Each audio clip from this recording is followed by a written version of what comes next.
ኤክሴል ላይ በኮለም የጻፍነውን ወደ ሮ ለመቀየር፣ በሮ የጻፍነውን ወደ ኮለም ለመቀየር በዚህ መንገድ ተጠቀሙ።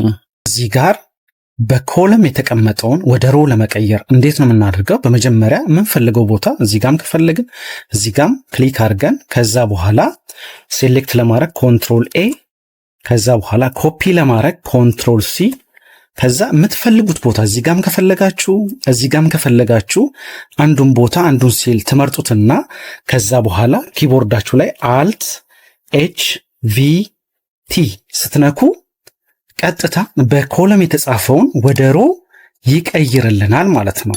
ስለዚህ ይህን ደግሞ በሮ ያለውን ወደ ኮለም እንዲቀይርልን ከፈለግን እንዴት ነው የምናደርገው? የምትፈልጉበት ቦታ እዚህ ጋም ከፈለጋችሁ የፈለጋችሁበት ቦታ ላይ ከዛ ሴሌክት ለማድረግ ኮንትሮል ኤ፣ ከዛ ኮፒ ለማድረግ ኮንትሮል ሲ፣ ከዛ በኋላ የምትፈልጉት ቦታ እኔ እዚህ ጋር ነው የፈለግኩት።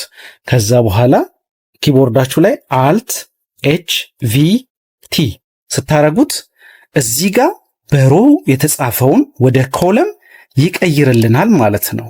ስለዚህ ምንም ሳንለፋ ዊዝን ፍራክሽን ኦፍ ሰከንድ በኮለም የነበረውን ወደ ሮ፣ በሮ የነበረውን ወደ ኮለም ይቀይርልናል ማለት ነው።